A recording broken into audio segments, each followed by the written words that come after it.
Hello प्यारे छात्रों, मैं श्रवण कुमार सुमन आज आप लोगों के बीच 2 फरवरी 2026 में जो आप लोग एग्जाम देने के लिए जाएंगे इंटर का, ये बायोलॉजी का जो है हम लेकर के 40 ऑब्जेक्टिव आए हैं, जो कि बहुत ही मोस्ट ऑब्जेक्टिव सवाल है। ये आप लोग देखिए और टेस्ट ज़्यादा ज़्यादा दीजिए। आप लोग का ये जो एग्ज़ाम है 2 फरवरी को होने वाली है, तो आप लोग ये देख लीजिए। हम बायोलॉजी का जो है आप लोगों के लिए 40 ऑब्जेक्टिव लेकर के आए हैं, जो कि आप लोग के स्क्रीन पे दिख रहा है। ये एग्जाम पैटर्न आप लोग का जो है बहुत अच्छा है और क्वेश्चन पैटर्न भी आप लोग का बहुत अच्छा शानदार है। यहाँ पे ये जो है वार्षिक परीक्षा इंटरमीडिएट जो है ये अब आप लोग का बहुत नज़दीक आ गया है। चलिए, इसमें जो आप लोग को बताया जा रहा है कि ये जो है 3 घंटे 15 मिनट का जो है आपको समय दिया जाएगा इसमें। और इसमें पूर्णांक जो रहेगा 70 अंक का यहाँ पे आप लोग से मतलब क्वेश्चन कराया जाएगा। और 30 नंबर का जो बच गया तो वो आपको प्रैक्टिकल के रूप में दिया जाएगा। चलिए, इसमें आपको जो है वस्तुनिष्ठ प्रश्न को आप जहां तक देख रहे हैं, प्रश्न संख्या 1 से 70 तक के प्रत्येक प्रश्न के साथ 4 विकल्प दिए गए हैं, जिनमें से एक सही है। अपने द्वारा जिसमें चुनेंगे आप 35 प्रश्न का ही उत्तर आपको देना है। चलिए, पहला सवाल आपके स्क्रीन पर देखिए। अब पहला सवाल बोल रहा है कि ऋतुस्राव चक्र किसमें होता है। तो ये आप लोग जानते हैं कि ऋतुस्राव चक्र जो होता है, ऋतुस्राव चक्र किसमें होता है, तो इन सभी में हो जाएगा। ऑप्शन डी हो जाएगा सही जवाब। अब आप लोग कमेंट में बताइए कि सही जवाब क्या होगा। इसका सही जवाब डी हो जाएगा, इन सभी में। मनुष्य में, बंदर में, चिंपैंजी में, इन सभी में। तो इसका सही जवाब इन सभी में हो जाएगा, डी हो जाएगा राइट आंसर इसका। प्यारे बच्चों, अब आप लोग निफिक्र होकर के, बेफिक्र होकर के एग्जाम दीजिए। और आप लोग का जो है अब समय नज़दीक है और इसको बार बार टेस्ट देते रहिए, ताकि आप लोग का जो माइंड है वह फ्री हो जाएगा। मनुष्य के युग्मकों में गुणसूत्रों की संख्या होती है।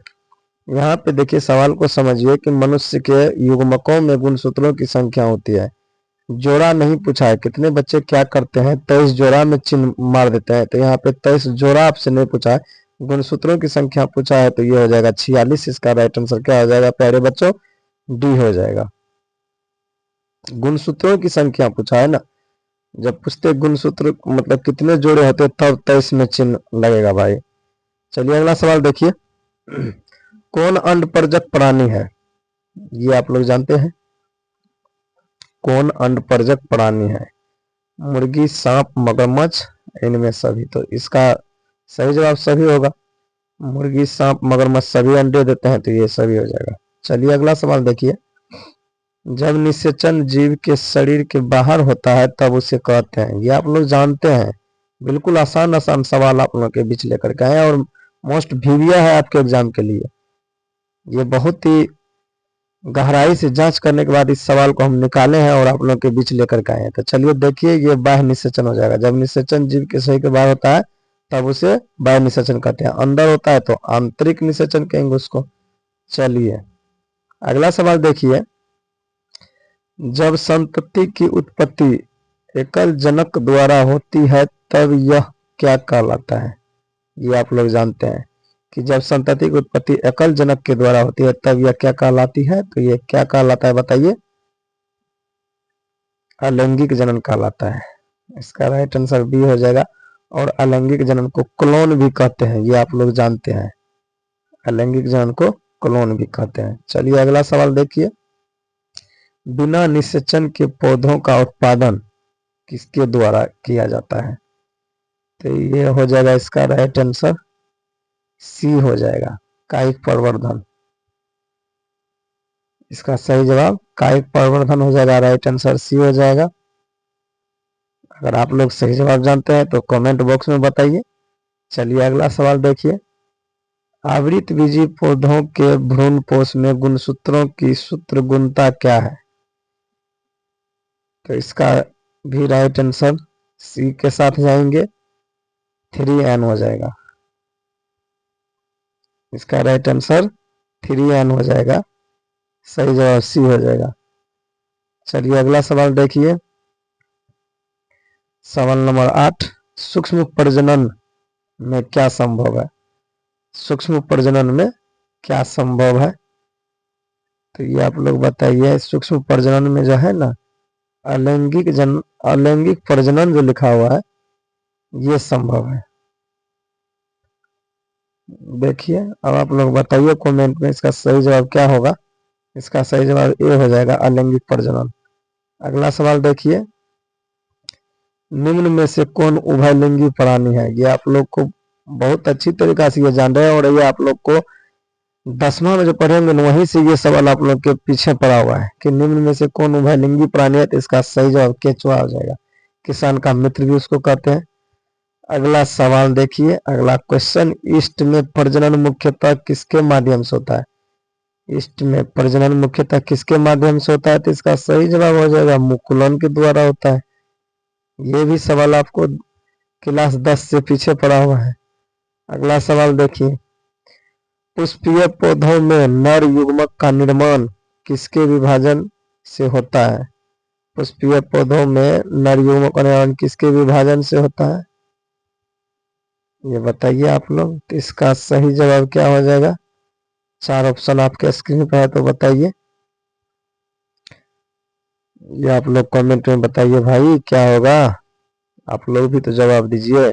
जनन कोशिका, इसका राइट आंसर क्या हो जाएगा, सी हो जाएगा, जनन कोशिका। अगला सवाल देखिए, गुरु बीजाणु मातृ कोशिका से क्या बनता है। गुरु बीजाणु मातृ कोशिका से गुरु बीजाणु बनता है। चलिए अगला सवाल, किस फल का बीज चोल खाया जाता है।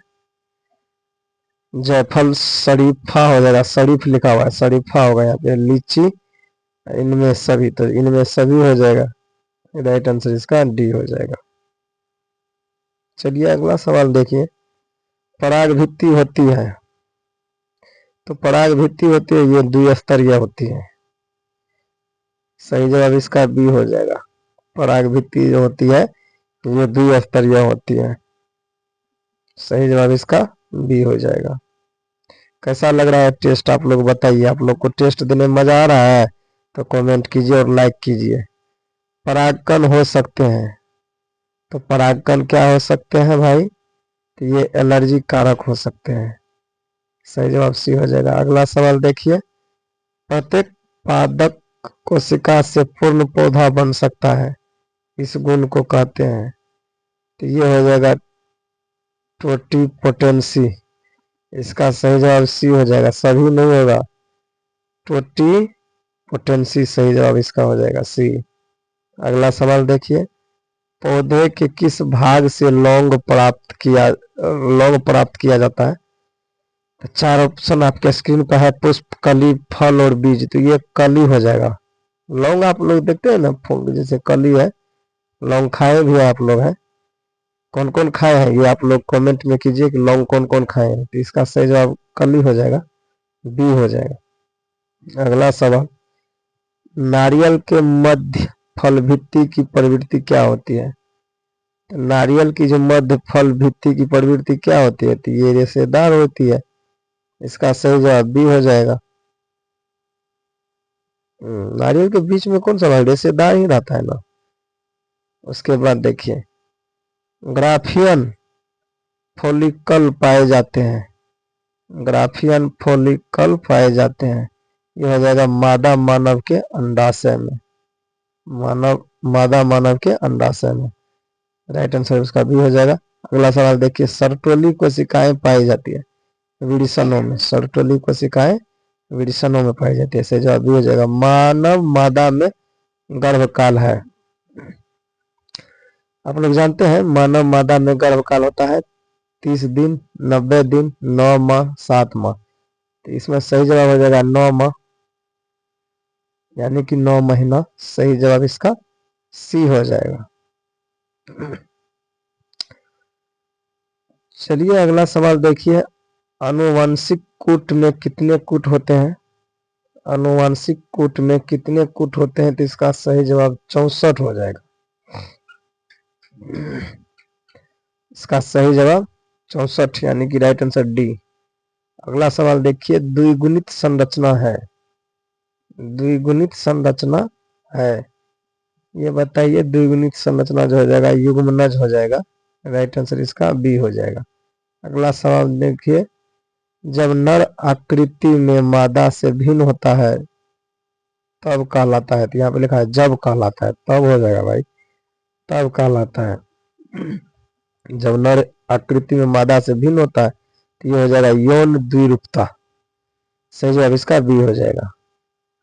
अगला सवाल देख लीजिए यहाँ पे, हीमोकोरियल अपरा निम्नलिखित में से किसमें पाया जाता है? ये आप लोग बताइए, कहाँ किसमें पाया जाता है? 4 ऑप्शन आपके स्क्रीन पे है। हीमोकोरियल अपरा किसमें पाया जाता है? कैसा लग रहा है आप लोग को टेस्ट, आप लोग बताइए। तो इसका सही जवाब हो जाएगा मानव में। सही जवाब इसका सी हो जाएगा। चलिए अगला सवाल देखिए, एक स्वस्थ महिला के पूरा जीवन काल में उत्पन्न कुल अंडों की संख्या होती है? तो इसका सही जवाब हो जाएगा 400। राइट आंसर बी, 400 हो जाएगा। अगला सवाल देख लीजिए, नर हार्मोन्स की उत्पत्ति कहाँ से होती है? नर हार्मोन्स की उत्पत्ति कहाँ से होती है? तो इसका सही जवाब हो जाएगा, बताइए आप लोग, क्या हो जाएगा सही जवाब इसका? वृषण हो जाएगा सही जवाब, सी।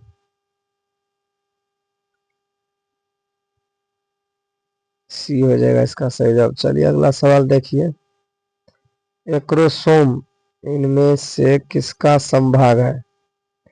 एक्रोसोम इनमें से किसका संभाग है?